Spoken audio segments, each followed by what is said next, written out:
Hello കൂട്ടുകാരെ, ഏതസ് കിച്ചണിലേക്ക് അവർക്ക് സ്വാഗതം. നമുക്കൊന്നൊരു റവ കേസരി എടുക്കാം. കേസരി എല്ലാവർക്കും ഇഷ്ടമല്ലേ? അപ്പം ഞാൻ ഉണ്ടാക്കുന്ന രീതി ഇവിടെ കാണിക്കാം. അപ്പം ഞാൻ വീഡിയോ എടുക്കാൻ പോണേ. ഞാൻ സ്റ്റൗ കത്തിച്ച് തവ വെച്ചിട്ടുണ്ട്. ഞാൻ വെളിച്ചെണ്ണയാണ് ഇപ്പം നട്ട്സൊക്കെ വറക്കാനായിട്ട് എടുക്കുന്നത്.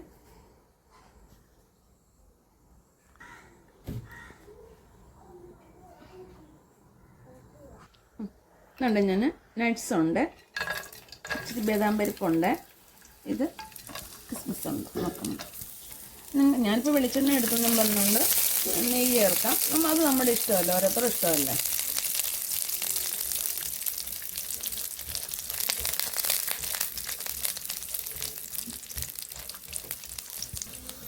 എല്ലാം മൊത്തം ഞാനിങ്ങനെ എടുക്കുവാണേ.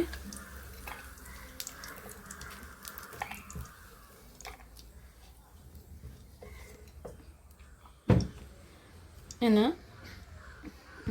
ഇതിനകത്തോട്ട് തന്നെ റവ ഇടുവാണ്. 100 ഗ്രാം റവയെ കാണത്തുള്ളൂ, ഇത്തിരി ഒന്നുമില്ല. നല്ലതായിട്ട് നമുക്കൊന്ന് വറുത്തെടുക്കാം. വറുത്ത റവയാണെങ്കിൽ നമ്മൾ ഒന്നുകൂടെ വറക്കണമല്ലോ.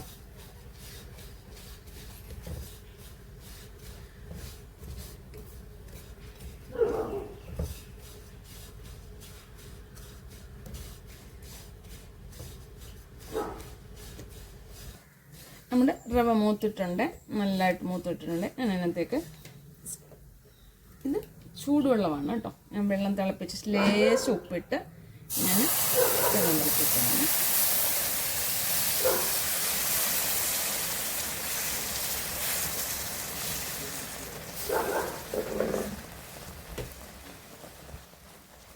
ഇതേ കട്ട പിടിക്കാൻ നമ്മൾ ഇളക്കിക്കൊണ്ടിരിക്കണം. കൈ എടുത്തു പോയാൽ ഇതൊക്കെ അറിയാമല്ലോ, നമ്മുടെ റവയുടെ ഉപ്പാവിൻ്റെ കണക്കൊക്കെ അറിയാമല്ലോ നമുക്ക്. പെട്ടെന്നല്ലേ ഇത് കട്ട പിടിക്കുന്നത്. എന്നിട്ട് ഞാൻ ഈ പഞ്ചസാര ഉണ്ടല്ലോ ഇടുവാണ്. ആവശ്യമുള്ള പഞ്ചസാര, ഒത്തിരി ഷുഗറുള്ള മധുരം വേണ്ടാത്തവർക്ക് അതനുസരിച്ചെടുത്താൽ മതി.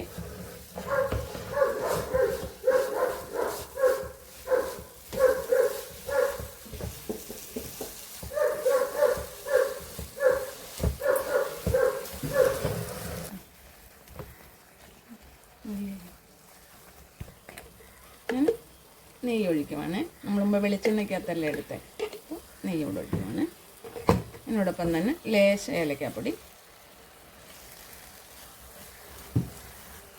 പിന്നെ ഒരു തുള്ളി നമുക്കിപ്പം കളർ ഏത് വേണമെന്നനുസരിച്ച് നമ്മൾ കളർ ചേർക്കാവുന്നതാണ്.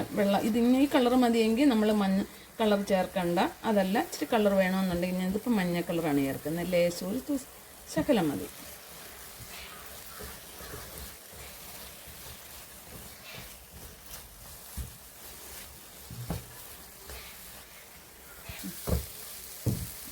നമ്മൾ വറുത്ത നട്ട്സൊക്കെ ഇങ്ങോട്ട് ഇടുവാണ്.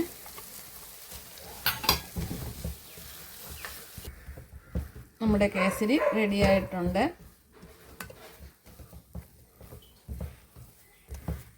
ഇത് എളുപ്പം ചെയ്യാവുന്നതല്ലേ.